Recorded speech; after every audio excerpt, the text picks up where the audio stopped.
Trump మీద వరుసగా రెండోసారి కాల్పులు.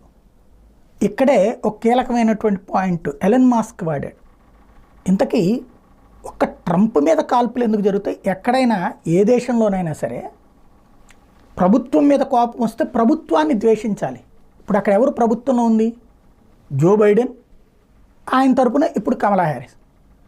వాళ్ళు మళ్ళీ ఎన్నిక కావాలనుకుంటున్నారు. అదే పార్టీకి సంబంధించిన సానుభూతి పరుడైనటువంటి వ్యక్తి వచ్చి ట్రంప్ని మాత్రం బ్రతకనేనంటున్నాడు. ట్రంప్ని చంపేటందుకు కుట్ర చేశాడు, నిన్న పోలీసుల అదుపులో ఉన్నాడు. ట్రంప్ మీదనే ఎందుకు పదే పదే దాడులు జరుగుతున్నాయి అన్నది ఎలన్ మాస్క్, ఎవరైతే ట్విట్టర్ CEO, రైట్ చేసినటువంటి పాయింట్. అసలు లెక్క అక్కడే ఉంది.